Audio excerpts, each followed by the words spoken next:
ದಿನಾಂಕ 7/9/2024 ಅವತ್ತು ಸುಮಾರು ಸಂಜೆ 6:30 ಟೈಮಲ್ಲಿ ಯಕ್ಷಟ್ಟಿಹಳ್ಳಿ ಗ್ರಾಮದ ಸೇರುವ ಶೀಲಾ ಅವರು ಕಾಣೆಯಾಗಿದ್ದಾರೆ ಅಂತ ಅವರು ಮಗಳು ವಿನಿತಾ ಅವರು ಒಂದು FIR ಒಂದು ದಾಖಲುಪಡಿಸಿರ್ತಾರೆ.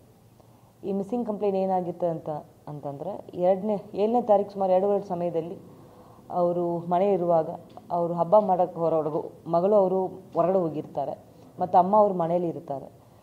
ಸುಮಾರು 6:30-7 ಗಂಟೆ ಸಮಯದಲ್ಲಿ ವಾಪಸ್ ಬಂದು ನೋಡುವಾಗ ಅವ್ರ ತಾಯಿ ಅವರು ಶೀಲಾ ಅವರು ಮನೆಯಲ್ಲಿ ಇರೋದಿಲ್ಲ. ಅವರು ಬೇರೆ ಕಡೆ ಏನಾದರೂ ಹೋಗಿದ್ದಾರಂತ ಅವತ್ತು 7ನೇ ತಾರೀಕು ಪೂರ್ತಿ ಅವರು ನೆಂಟರ ಮನೇಲಿ ಹೋಗಿರ್ತಾರೆ ಅಂತ ಅನುಮಾನ ಮೇಲೆ ಅವರು ವೆಯ್ಟ್ ಮಾಡಿರ್ತಾರೆ. ಆದರೆ 7ನೇ ತಾರೀಕು ಅವರು ವಾಪಸ್ ಬರೋದಿಲ್ಲ.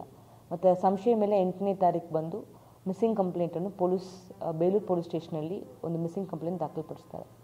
ಅದ್ರ ಮೇಲೆ ನಾವು ತನಿಖೆಯನ್ನು ಮುಂದುವರಿಸ್ತೀವಿ.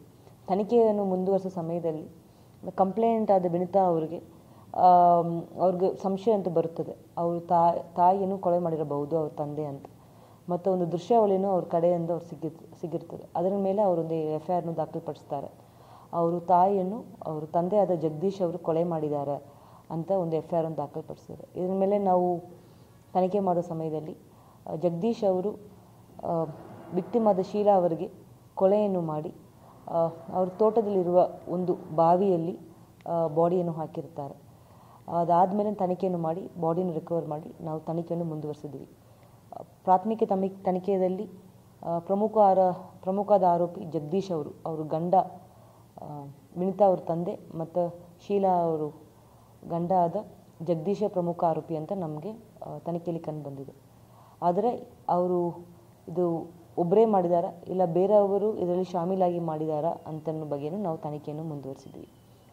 ತನಿಖೆ ಮುಂದುವರಿಸುವ ಸಮಯದಲ್ಲಿ ನಮಗೆ ಏನು ಗೊತ್ತಾಗಿದೆ ಅಂತ, ಜಗದೀಶ್ ಮತ್ತು ಶೀಲಾ ಅವರಿಗೆ ಮದುವೆಯಾಗಿ ಸುಮಾರು 20 ವರ್ಷ ಆಗಿರ್ತದೆ, 20ಕ್ಕೂ ಮೇಲ್ಪಟ್ಟ ವರ್ಷ ಆಗಿರ್ತದೆ. ಅವರಿಬ್ಬರಿಗೂ ಮನೆಯಲ್ಲಿ ವೈಮನಸ್ಸು ಇರ್ತದೆ, ಜಗಳ ಅಂತೂ ಆಗಿರ್ತದೆ.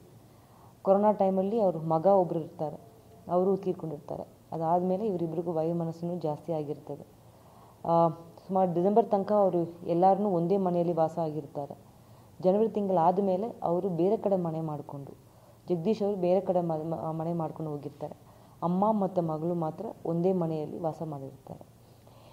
ಗಂಡ ಹೆಂಡತಿ ವಿಚಾರದಲ್ಲಿ ಗಂಡನು ಹೆಂಡತಿಗೆ ಕೊಲೆ ಮಾಡಿದಾರಂತ ಪ್ರಾಥಮಿಕ ತನಿಖೆಯಲ್ಲಿ ಕಂಡುಬಂದಿರುತ್ತದೆ.